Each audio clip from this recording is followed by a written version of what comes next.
Et donc là, on va parler d'une migration qui perdure. C'est après la migration, qu'est-ce qu'on fait? Donc Angelo va nous parler de 7 years in Rust. Et Angelo est CTO CEO de Zscaler, voilà, et cofondateur, qui développe la technologie Zeno, donc de protocole de communication. Ok, merci. Est-ce que vous m'entendez? Oui, j'ai dit migration, ce n'est pas le terme exact, mais on va découvrir ça. Donc, vous pouvez comprendre, je viens de Tibet, ça fait 14 ans. Donc, bon, ça fait 16 ans. Ok, donc, pour ceux qui ne comprennent pas l'italien, si vous voulez une représentation de moi, selon Generative AI, ça serait quelque chose comme ça, parce que ça, c'est un Angelo Corsaro. Littéralement, ok. Corsaro, en fait, c'est corsaire. Après, je ne sais pas si je ressemble à ça, mais on verra après. Donc, je suis ingénieur de télécommunications de formation. J'ai fait un doctorat en computer science aux États-Unis. Et voilà, vous utilisez le logiciel que j'ai fait sans le savoir, parce que si vous prenez des avions, par exemple, voilà, il y a une norme déployée par Thales qui s'appelle la DDS, et avec Virginie Guattini, je ne sais pas si certains d'entre vous la connaissez, mais voilà, on avait démarré ce standard en 2000 et quelques. Okay? J'ai laissé, pour des raisons de divergence, Repeated Divergences, le working group dont j'étais encoché en 2016, pour démarrer un nouveau protocole, Zen, dont on va parler aujourd'hui. On va découvrir le parcours de Zen et comment Zen, pourquoi il est à place. Et je suis, Zen aujourd'hui, c'est un projet Eclipse, et je suis aussi le lead du projet Zen.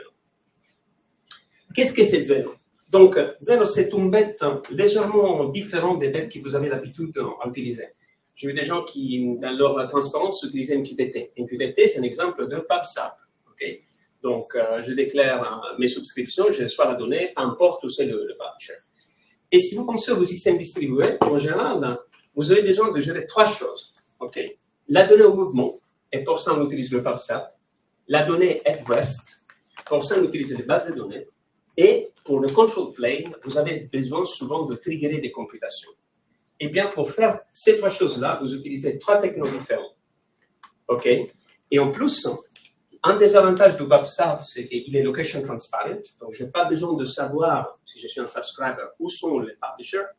Mais dès que je stocke la donnée, tout d'un coup, je dois savoir où la donnée est stockée. Et si vous n'avez jamais fait des systèmes distribués à large échelle, où vous essayez de décentraliser, c'est l'horreur. Okay? Donc, c'est l'horreur parce que comment je peux garder trace de la donnée stockée? Donc, la raison pour laquelle souvent on stocke toute la donnée sur le data center. Nous, on avait déjà vu ce problème parce qu'on a fait les premières Smart Cities de Nice à Singapour.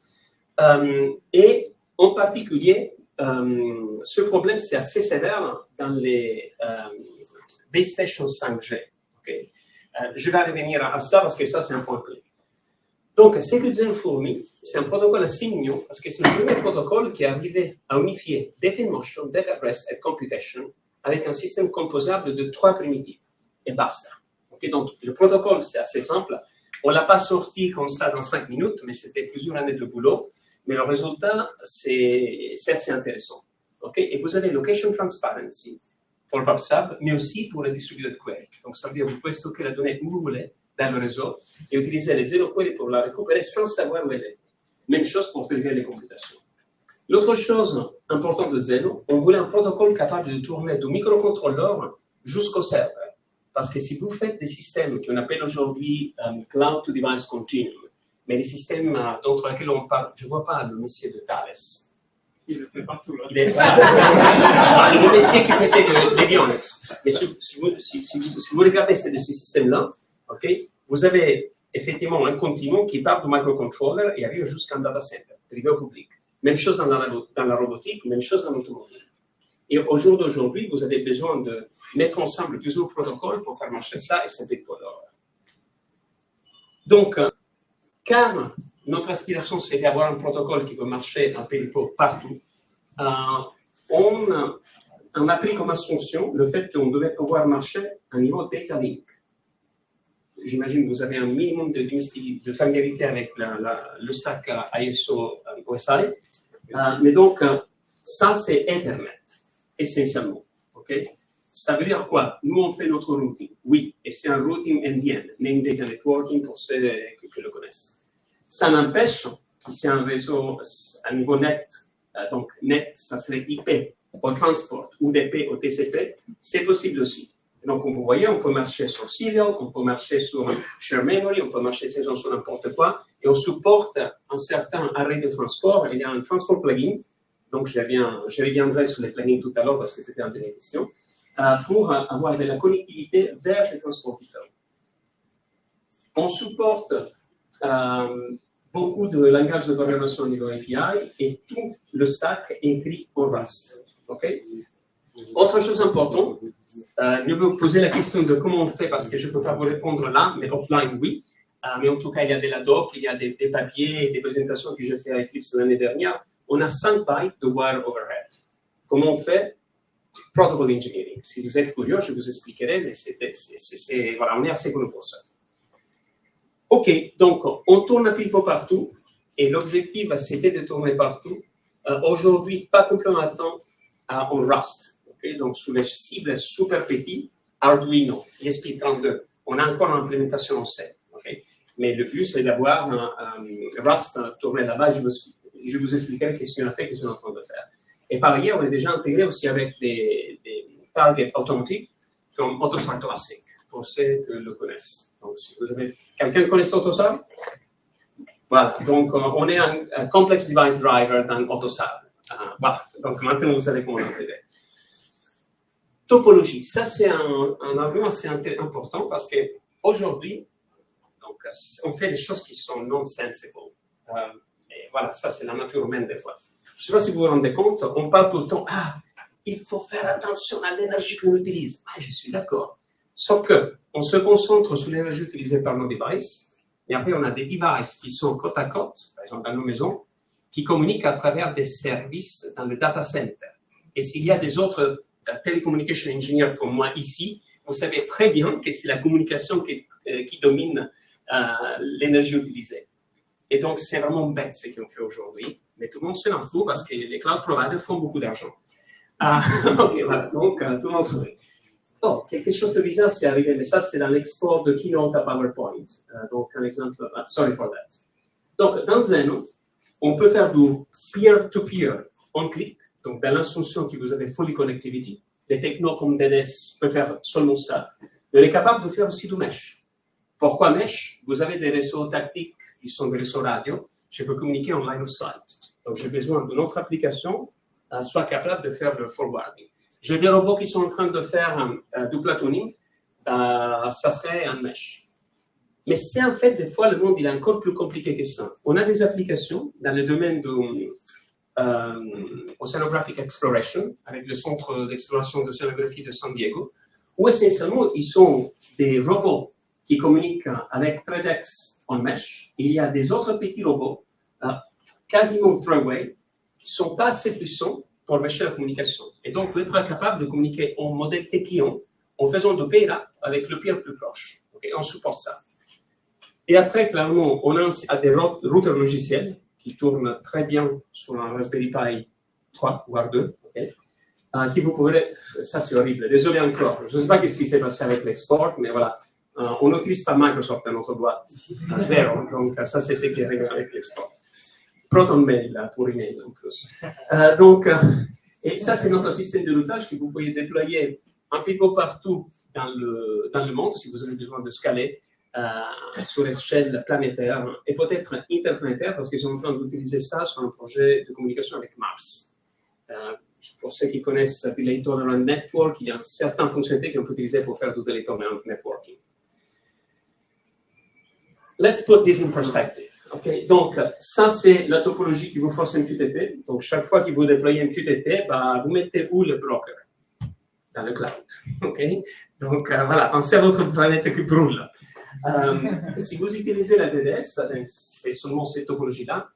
Ça marche très bien si vous êtes dans le local area network. Je vais IP multicast ou IP multicast. Dès que vous avez à communiquer à travers plusieurs réseaux, ou si vous êtes sur un réseau sans fil, oubliez ça, parce que ce protocole a été inventé pour des réseaux fixes bien mentionné, où il n'y a pas de perte. Okay? Dès que vous bougez de cette instruction, c'est l'horreur. Et là, c'est zen. Okay? Donc, aucune restriction topologique. Vous décidez ce qui fait du sens pour votre application. Je vous donne notre cas d'utilisation. On a un des boîtes qui fait les robots chiens, qui utilise Zeno. Et ils ont utilisé Zeno pour essentiellement 2 raisons. La première raison, c'est qu'avant d'utiliser MQTT, et donc s'il y avait un pompier ou un soldat qui devait téléopérer le robot, bah, peut-être il n'y avait plus de connexion Internet. Oups, je ne peux plus téléopérer le robot parce que je n'arrive pas à parler avec le broker MQTT. Et ça posait aussi des problèmes de latence. En plus, MQTT utilise TLS et TCP/IP. C'est horreur. Si vous faites du real-time, vous voulez faire de la vidéo, oubliez ça, parce que c'est vraiment une galère. Et donc, ils sont passés à Zeno pour pouvoir faire du peer-à-peer, si je suis à côté du petit chien. Okay. Ou si je suis de l'autre côté de la planète, je peux toujours téléopérer à travers l'infrastructure Zeno. Ça, c'était la première utilisation. Deuxième, ils ont dit, notre chien utilise beaucoup de batteries. Est-ce que vous lui donnez à manger? Il dit, non, il ne mange pas. Mais quand même, il utilise beaucoup de batteries. Mais qu'est-ce que vous envoyez dans le cloud? Et donc, il envoyait plein de données vers le cloud parce qu'il stockait toute la donnée de façon centralisée. Il dit, mais attendez, avec Zeno, provisionnez un storage local et vous pouvez faire des queries de partout dans le réseau. Donc, ça a coûté énormément l'utilisation de batteries. Et au bout de compte, voilà, ça c'est important parce que ça augmente la capacité opérationnelle du robot.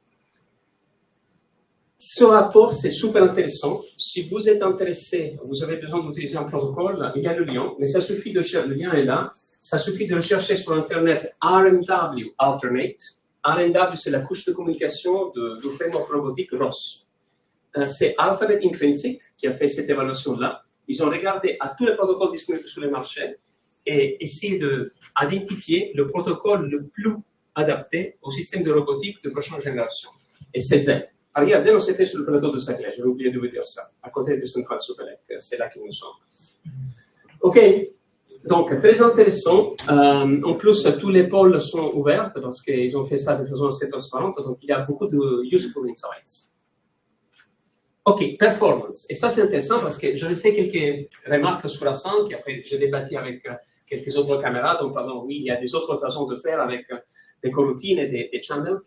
Nous, on doit faire très gaffe aux performances, okay? Parce qu'on utilise dans des systèmes très haute performance. Donc là, vous voyez, ça c'est par ailleurs récupéré par une troisième partie, c'est une université qui a fait cette évaluation.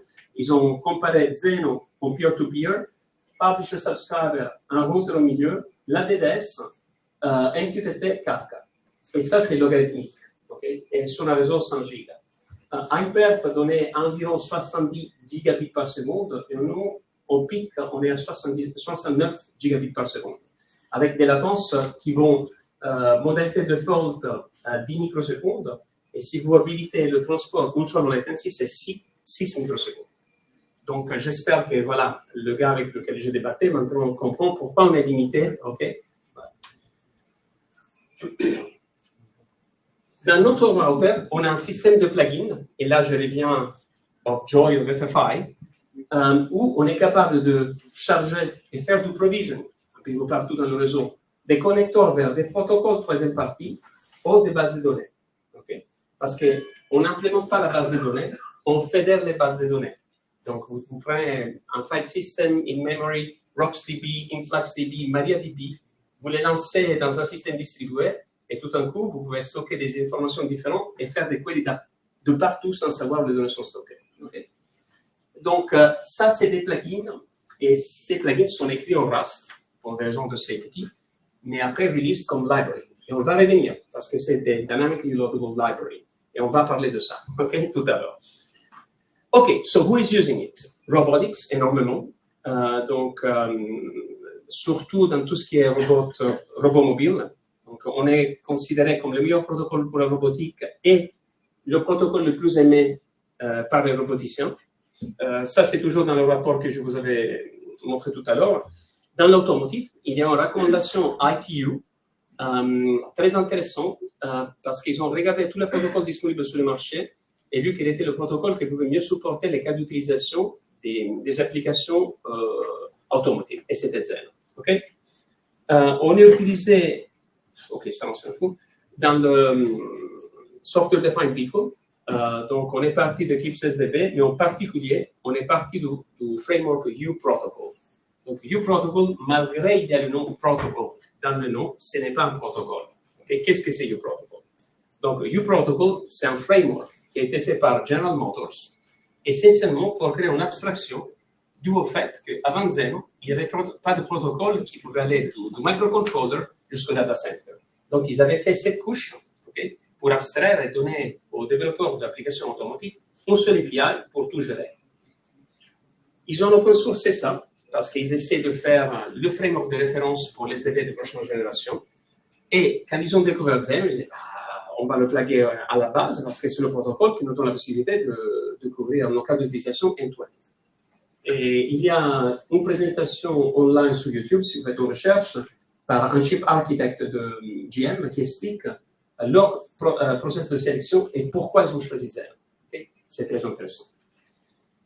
OK, donc, venons déjà à la pause. Y a-t-il des questions sur Zeno? Sinon, maintenant, on passe à pourquoi Rust. OK, so why Rust? We used to be OCamlers. Okay? Et en fait, pas que, parce qu'on a fait de l'OCaml, on a fait du Scala, beaucoup de C++, beaucoup de C. Mais on va dire que la première version de Zeno avait été écrite en OCaml. Pourquoi? On avait fait, comme toujours, comme des bons ingénieurs, un technology assessment. Après, il faut regarder la techno disponible et le people. Donc, people, ça veut dire deux choses. How many and how good are they? Okay? Dans notre cas, on n'était pas beaucoup, mais en général très bons. Programmateurs qui connaissaient beaucoup de langages de programmation et ils avaient un passion pour ça. Et là, on parle de protocole. Donc, la sécurité, c'est très important. Maintenant, vous entendez souvent dire 70% des problèmes de sécurité sont liés au memory mismanagement. Donc, il faut utiliser des langages de programmation safe. Ça, c'était déjà connu. Maintenant, on le dit plus, on va dire, à plus haute voix. Et donc, notre objectif, c'est on va utiliser un langage safe. Scala, pas possible, le runtime, c'est trop lourd. Haskell. On adore Haskell, mais après, c'est pas pour tout le monde. Et vous avez des problèmes de space leaks, des fois, qui sont après compliqués à résoudre. Go, ce n'est pas un langage de programmation. Franchement, je sais pas, je pense que c'est la revanche de l'inventeur du C qui a fait contre les gens qui ne veulent pas utiliser le C. Et maintenant vous allez utiliser Go. Okay. C'est ce que je pense, après un point de départ. Et donc, on a choisi OCaml. Pourquoi? Parce que safety, il est memory safe, security, les deux vont ensemble. Powerful abstraction. Je ne sais pas si... Moi, j'adore OCaml. C'est un langage génial. Il va être plus utilisé, franchement. On avait des trucs de fou avec les modules. On a même utilisé Coq pour vérifier certaines sous-parties du protocole. Okay? Et en plus, vous pouvez faire tourner OCaml embedded. Il y a des unikernels, donc l'écosystème, c'était très intéressant.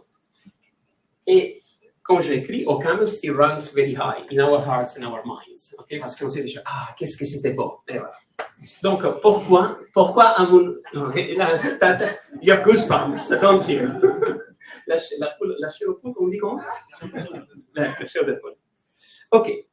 Donc là, vous voyez, le chameau, il n'est pas trop content. Il dit, pourquoi tu me laisses? Écoute, two main reasons. La première, c'est que le support pour le multicore. Donc, quand on a démarré OCaml, il y avait un île qui disait, ça va arriver, l'année prochaine, ça va arriver. Un île, l'année prochaine, ça. Et donc, nous, on avait vraiment besoin. Et ça vient, il est arrivé, ça fait quoi? 18 mois, je pense. Il a été émergé, non? Grosso modo. Ouais, même moins, peut-être 12. Avec les effets. Et l'autre problème, c'est que je vous évoquais tout à l'heure les base stations dans les 5G. Le premier gros utilisateur de Zeno, c'était dans le monde de telco.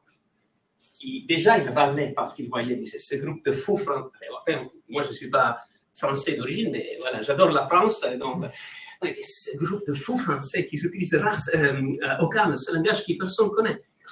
C'est un langage génial, on est hyper productif. Notre logiciel, il n'a quasiment pas de bug. Je dis, mais moi, je dois déployer 24/7. Et je les trouve où, les programmes là? Et en plus, si vous les trouvez, ça coûte très cher. Bah oui, parce que tu les trouves soit dans la finance, soit des gens qui ont fait Yale ou Oxford. Donc, ça coûte très cher. Okay? Mais eux, ils n'étaient pas en France. Donc, ils ont dit, il faut que vous changez de langage. Et donc, la demande d'amnétique, donc on a coupé la tête à un de nos ingénieurs, on a commencé à se poser la question avec son crâne, comme un bled, en disant, OK, to be or not to be.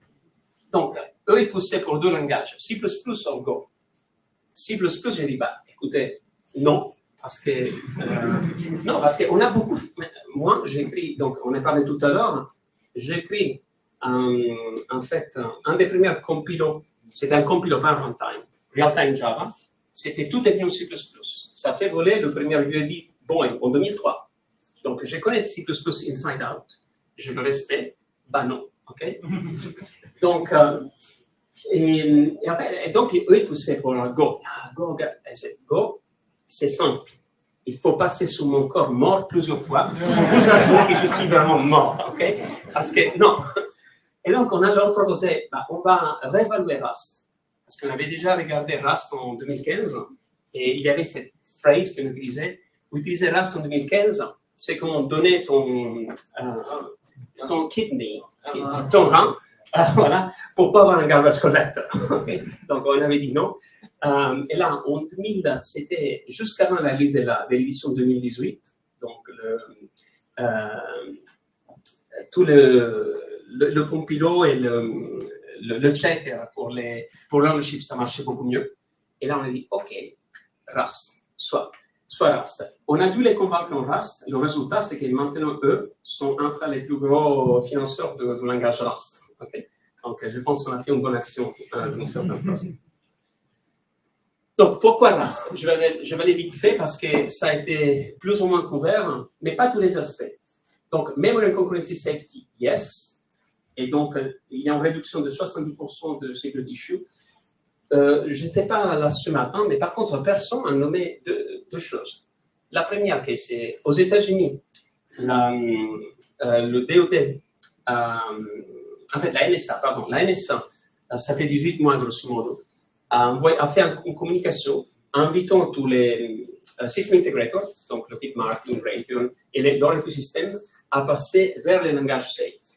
Deuxième chose, quelques mois après, peut-être moins de 6 mois après, le NIST a ajouté Rust entre les langages safe, après ADA et C. Je ne sais pas si vous imaginez, c'est hyper remarquable ça, parce que c'est un langage assez jeune. Mais ça donne un petit peu une idée du l'élan et de tout comme ça qui reste à voir dans les années à venir. Donc, it performs very well. It is expressive. Donc, l'expressivité, c'est important.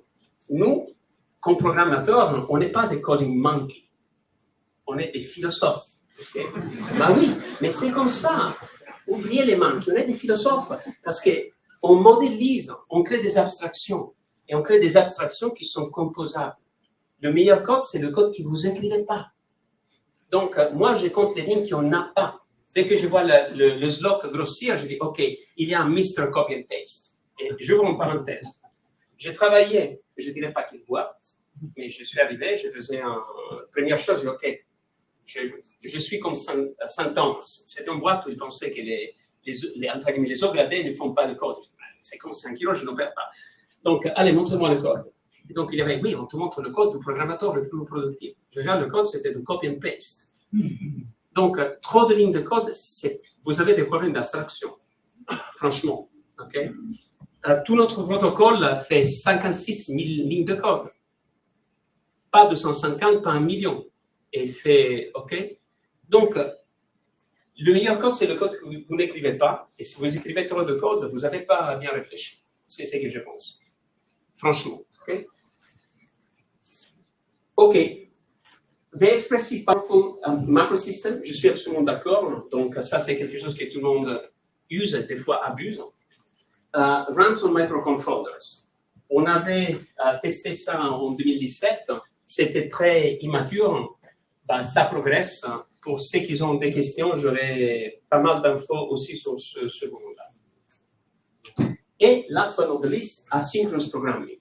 Donc, ça, c'est hyper important parce que si vous faites du logiciel, soit parallèle, soit concurrent, l'avantage d'utiliser asynchronous programming, il y a plusieurs, okay, mais voyons les deux principales. Le premier, c'est no inversion of control. La plus partie des bugs que vous avez dans votre code concurrent, c'est dû à l'inversion of control. Okay? Deuxième point, c'est qu'en fait, j'ai un système de tasks assez lightweight que je peux utiliser de façon plus ou moins délibérée, plus ou moins. Et derrière, ça va être mappé automatiquement sur le numéro optimal de OS thread par rapport à mon architecture. Donc, je fais tourner Zen sur un serveur avec 64 corps, j'ai rien à changer. Il tourne sur un Raspberry Pi 2 ou 3 avec 4 corps, rien à changer. Okay? Donc, il utilise toujours le parallélisme maximal. Et ça, c'est très important.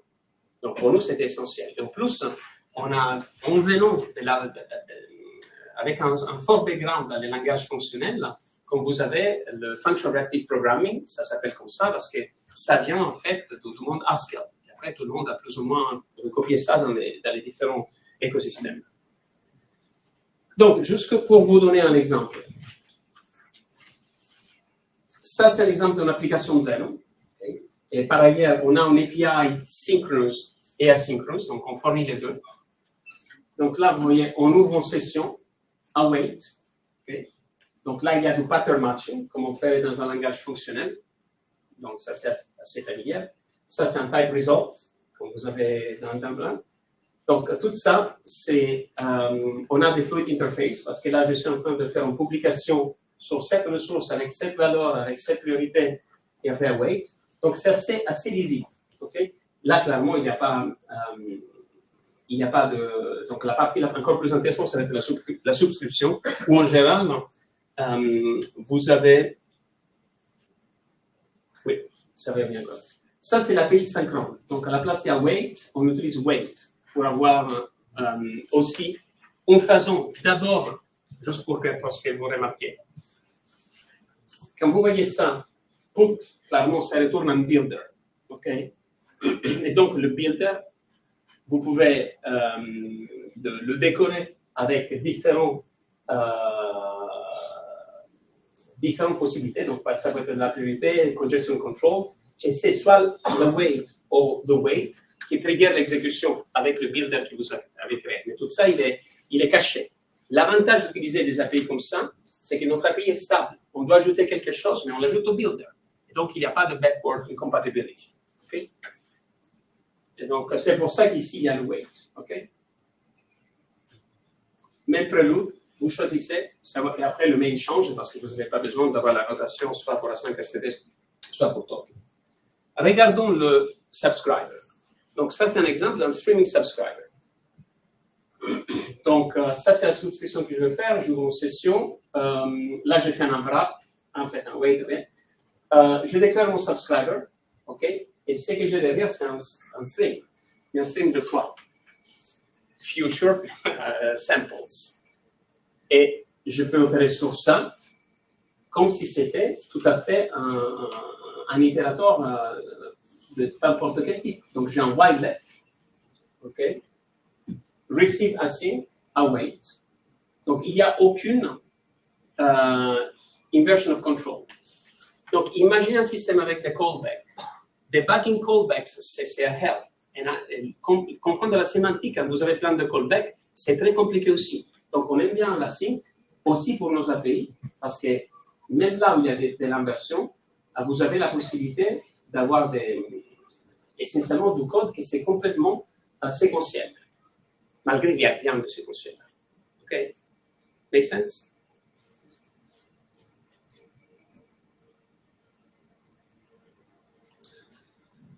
Et après, l'autre avantage, c'est qu'avec ces API-là, vous pouvez vous régaler. Si vous aimez Higher Order Programming, vous faites vos filtres, vos maps, voilà. C'est que de la régalade. OK?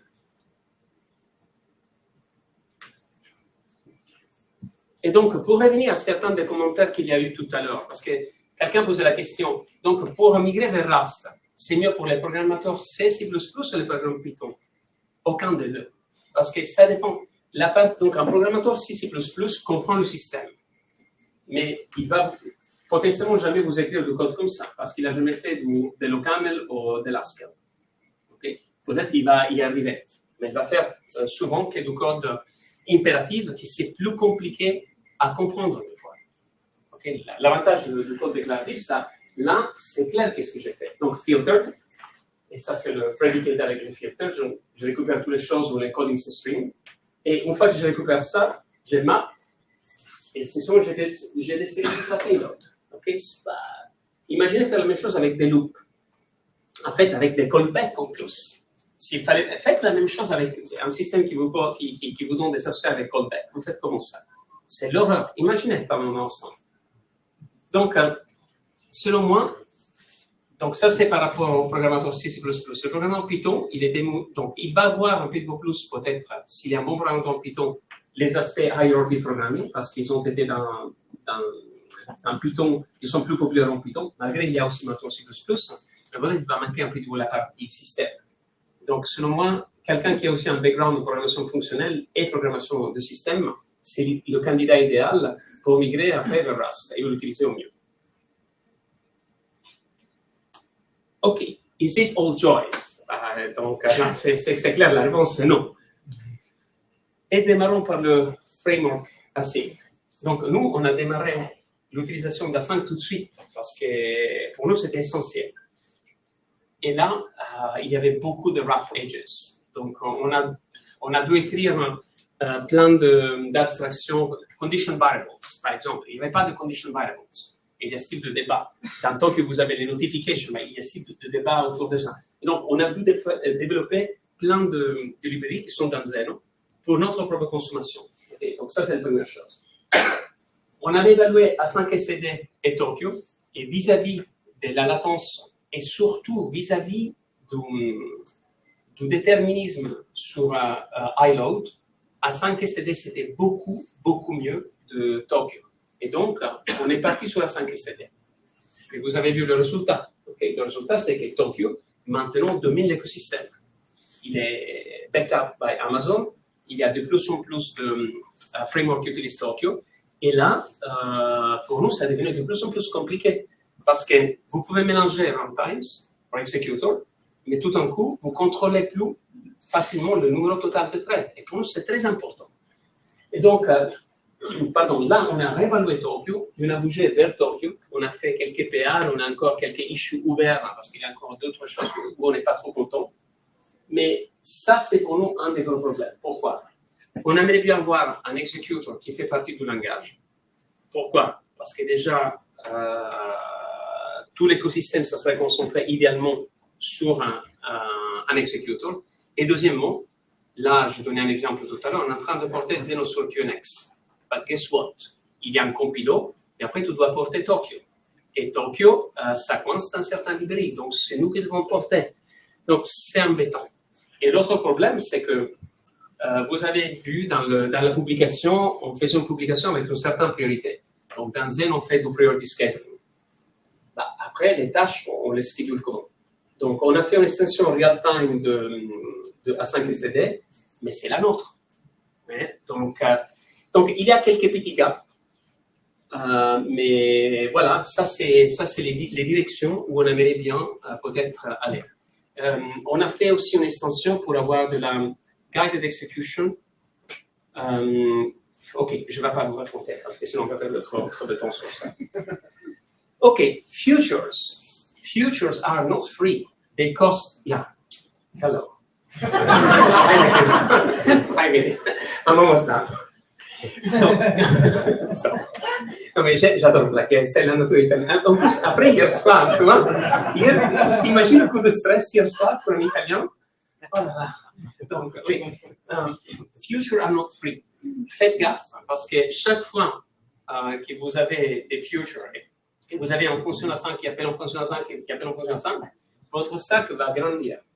Et si vous êtes concerné par les performances, veillez à la taille du stack pris par les futures, parce que ça vous bouffe des cycles de CPU. Donc, faites énormément de gaffe à ça, ok? Surtout si vous faites de très hautes performances. Donc, c'était notre cas. Donc, imaginez, on a dû optimiser ou des fois réorganiser du code, hein, parce que des fois, la taille de la future, à notre plaisir, c'était trop grosse. Ou des fois, on a dû réorganiser autre chose dans le code. Mais donc, faites gaffe, parce que dès que vous utilisez A5, vous pouvez avoir des problématiques de la future qui grossit. Ça, c'est copié. Et donc, il faut faire gaffe à ça. Sync versus async interfacing. Donc, il y a eu la question justement sur A5 Rust et A5 Python.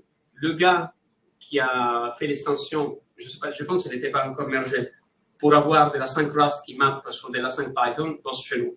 Okay? Donc ça a été sur PyFree. Donc c'était un gros problème pendant très longtemps, mais ça ne se limite pas qu'à tout Python. En général, dès que vous devez interfacer du Rust async avec des librairies C++, c'est faisable, on le fait. Okay? Mais si vous avez besoin de ça, réfléchissez tout de suite à la possibilité d'avoir votre API de modalité A5 et 5. Okay? Sinon, vous allez avoir des appels spécifiques qui, des fois, sont appelés pour exécuter les features. ABI. L'ABI n'est pas stable et ça nous pose, voilà, on gère après, mais sachez que dès que vous compilez une librairie en Rust, pour télécharger cette librairie, le code qui va télécharger ça doit être compilé essentiellement avec exactement la même version du compilateur. Sinon, c'est faute. Ça, c'est lié à l'ABI instability. On a même, maintenant les choses se sont améliorées, mais ça fait quelques années, c'était fou, parce qu'on prenait notre routeur, compilé, et un plugin compilé quelques jours après, on ne sait pas pourquoi, mais le layout généré pour le même type était légèrement différent, parce que Rust se prend la liberté de changer le layout s'il a le soleil au pas, okay? Et ça crachait. Donc les choses se sont améliorées, mais voilà, donc veillez à faire ça. Nous, on a développé une librairie qui s'appelle Staffy, ça c'est open source, ça a été présenté à plusieurs Rust Conference, pour gérer et mitiger cette problématique que nous avons interne, mais pas de façon complète. Okay? Et après, utiliser, vous savez, le CREP, ce n'est pas une option, parce que ça ajoute de l'overhead. Donc, voilà. Donc, ça, c'est un autre des problèmes que on a mis un patch, vous voyez, mais je ne suis pas content à 300% de la solution. Donc, en bref, il y a plus que de moins, donc on est très content. Les statistiques que je peux vous donner, c'est qu'on voit le développement de notre code base en C versus Rust. Rust, c'est quasiment 2 fois plus productif pour des programmateurs qui ont le même niveau de compétences. Et je trouve la comparaison entre Python et Rust, je la trouve pas trop correcte, parce que Rust, c'est un system programming language. Python ne l'est pas. Okay? Et pour regarder le coût, selon moi, il faudrait regarder le coût dans le système entier, pas seulement le prototypage. Parce qu'il y a toujours la Pareto Rule. Le prototypage, c'est 20% du tout. Et après, derrière, le 80%, c'est s'assurer que ce système, ça marche, il est predictable, il n'y a pas de bugs, voilà. Et donc, on a moins d'expérience, pas de retour sur Python, parce que Python fait que des bindings, mais si C++ versus Rust, on voit bien le 2x. Okay? 2x en termes de productivité. En termes de ligne de code, c'est, bon, je ne sais pas si c'est 2x less, mais ça doit être peut-être 1.5. Okay? Ben voilà. Mais après, si vous êtes curieux, c'est simple. Tous nos codes sont open source, donc vous pouvez faire les statistiques par vous. Voilà. Donc, ça, c'est tout. Merci. J'espère que c'était intéressant. Merci, Angelo.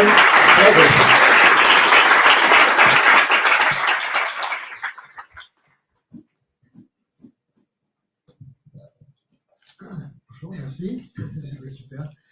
J'ai une question sur la différence entre porter et partir d'une spécification qu'on a déjà plus ou moins implémentée, prototypée, et l'aspect un peu exploration. Je vois les gens qui font du rewrite in Rust, ça marche très bien, tout le monde est content, ça marche très bien, et je vois les développeurs de jeux vidéo, les gens qui ont besoin de prototyper, de chercher dans l'espace de ce qui est possible, qui disent qu'ils souffrent de cette difficulté. C'est pas le sujet, mais je vais essayer à me penser plus tard. Je veux explorer l'espace des possibles.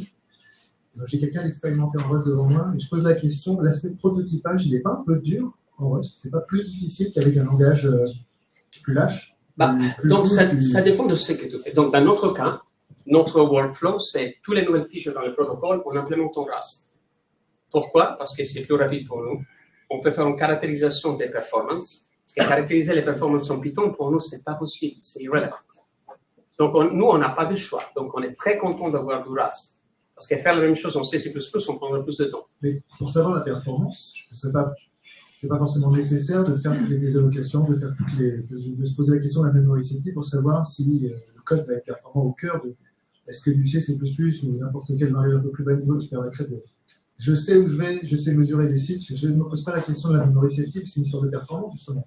Oui, mais niveau performance, on a les mêmes performances que du C++. Oui, mais on est plus long en termes de développement. Non. Là, on doit s'occuper du checker, Dans notre expérience, on est 2 fois plus vite. Okay, par rapport à C++. Donc cet effort de gérer, de subir le fouet de la... Mais non, en fait... Du bonding, non, je sais oui, parce que non, mais je te dis ça. Problème, on a là. Okay. La question, c'est... Si je peux, ok. Et on parlait de ça au break avec Arthur. Oui. Donc, le point, c'est que le memory checker, il te fouette, mais il a toujours raison. Et donc, non, mais qu'est-ce que je veux dire? Donc, non, mais le point, c'est que si tu faisais ça en C++, véritablement, tu aurais un bug. Que peut-être ça passait là. Et donc, le fait qu'il te fouette au début, et quand il te fouette, tu dis merci, merci, et tu tenais encore de chili. Donc, mais une fois que tu as pris l'habitude de développer en Rust, je pense que ta façon de penser, ça devient légèrement différent. Okay? Et donc, tu penses en Rust. Sorry, Marvin Gaye. Toi, donc, nous, dans notre, après, voilà, je te partage notre expérience, quelqu'un peut-être, voilà. Mais notre expérience, on fait tout notre prototypage en Rust. Une fois qu'on stabilise, on dit OK, c'est ça les algos qu'on va utiliser, c'est ça les structures de données. Après, on implémente la partie ou le sous-ensemble applicable à la version qu'on appelle Xenopico pour les microcontrôleurs qui est écrit en C. OK? Donc, ça, c'est notre voilà. Une question là. Merci pour la presse. Ici. Ah, oui. Tu veux voir le Go mort, mais qu'est-ce que tu penses, par exemple, des langages comme le Zig, qui servent à faire de l'interfaçage entre du C, du C++ et un langage qui est un petit peu plus précis dans sa manière de manipuler la mémoire? Bah, franchement, on n'a pas regardé, ok? Parce que là, on est parti sur Rust, donc ça fait plusieurs années, on a beaucoup de déploiements, donc là, on ne bouge pas, essentiellement, ok? Voilà. Ouais. Donc, on est comme ça. Hein. Okay. Oui, moi je pensais à ces histoires de 5, notamment à l'implémentation des effets Xlander en Camel, qui est assez convaincante. Qu'est-ce que vous en pensez? Est-ce que vous avez tout remigré vers Camel ou qu'il est encore Non, on va plutôt remigrer. Pourquoi? Parce que donc ça n'était pas forcément abordé tout à l'heure, hein, mais il y a toute une communauté en train de se créer. En fait, it was hinted, okay, autour de Safe Rust. Et donc, nos marchés cibles sont automotive et robotics. Et donc, dans ces marchés-là, ça semble être le futur. Donc, non, on reste sur Rust. Comme je dis tout à l'heure, on est content. Okay? Il y a quelques bémols, bah, ça c'est un peu pour la vie. Et je pense que si on partage les bémols, c'est mieux.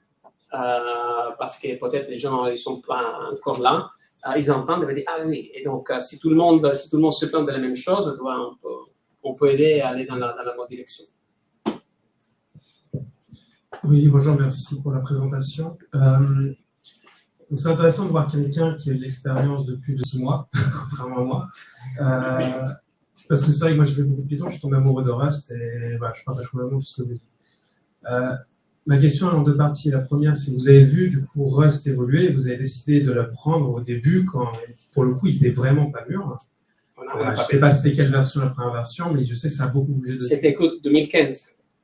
Mais du coup, à votre avis, à quel point est-ce qu'on s'approche de quelque chose qu'on considérerait réellement de production ready? Ce qui est à ma deuxième question, que beaucoup des dépendances aujourd'hui sont 0 point quelque chose. Et pour les nouveaux développeurs qui ne connaissent pas Rust, ça fait peur. Donc, Ok. Donc, juste pour finir, c'est que je sais que ce 0 point n'est pas la même chose que pour d'autres versions. Ça, je connais cet argument-là. Mais du coup, à quel point est-ce qu'on est réellement production ready pour Rust dans un monde où mission critical, etc. Et je sais qu'il y a l'historique des choses qui existent déjà, qu'on ne va pas tout recoder, mais est-ce que Rust, on en est où, quoi? Ok. Donc, niveau du langage, c'est production ready. Sur ça, moi, j'ai pas de doute. Après, peut-être, il y a tu vois, le problème des labs dont je parlais. Bah, ça t'empêche pas d'aller en production. Ok. Il faut être conscient, il faut le gérer. Donc, soit tu links tout statiquement. Dans certains cas, pour notre part, c'est ce qu'on fait. Soit tu t'assures que tout est compilé avec la même version et tu mets un gros warning vers les utilisateurs. Par rapport au versioning, ça c'est quelque chose d'intéressant parce que Zeno, il n'a pas 6 mois. Mais on n'est même pas la version 1.0 va sortir là maintenant. Et pourquoi? Parce que déjà, je pense que c'est pas ça c'est mon expérience, ok? Donc je partage mon expérience. Je pense que ce n'est pas sérieux de figer et dire notre protocole ça va être backward interoperable si on n'a pas assez de déploiement. Parce que ça s'est fait des fois de façon trop casual et après tout casse la backward interoperability. Donc dans notre cas, on a dû avoir suffisamment de déploiement dans des marchés différents pour nous rassurer que le protocole tenait bien la route. Et là, on va faire la version 1.0 où on va garantir dans la 1.whatever qu'il n'y a pas on ne casse pas la backward compatibility. Jusqu'à maintenant, on changeait le protocole tous les jours si on voulait. On ne le faisait pas, mais on avait le droit. Okay? Et la raison pour laquelle on va faire la 1.0, c'est pour ça, et parce qu'on a certains utilisateurs, pas en robotique, mais dans l'aerospace et defense, qui nous disent, en fait, on ne peut pas utiliser 0 si ce n'est pas 1.0. Donc, c'est dommage parce que le numéro de la version ne reflète pas la maturité. Pour regarder la maturité, selon moi, il faut voir test coverage, l'activité, la responsiveness qu'il a. Donc, nous, on est sous Discord. Donc, j'entends une question, après 5 minutes, tu as la réponse. Okay? Il y a un bug report, typiquement, une semaine est fixée. Donc, pour moi, c'est ça les bons index. On va prendre une dernière question. Merci pour la présentation et tout ce qui a été dit sur Rust, je suis tout à fait d'accord. Et donc, du coup, la question que je pose, elle est plutôt sur Zeno. J'ai eu la joie de partir en noyade dans la liste des crates disponibles pour faire du middleware de communication.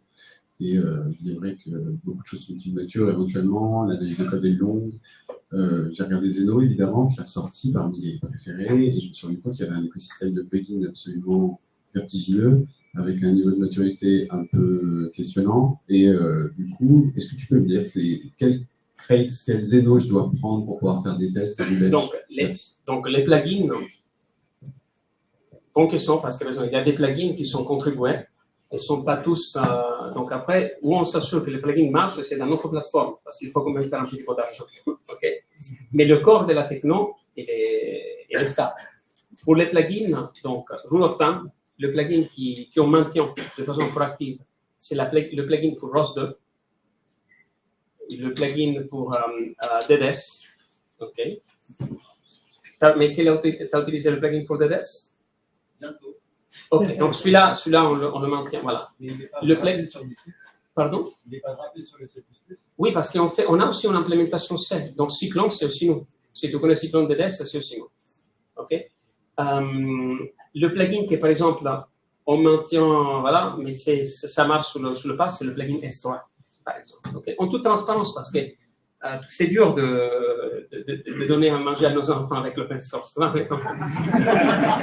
Mais il faut manger quand même. Un peu dit pas. Je ne suis pas de bon.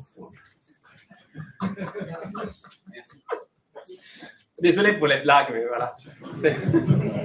Non, merci beaucoup. Et, ça termine notre session. Merci.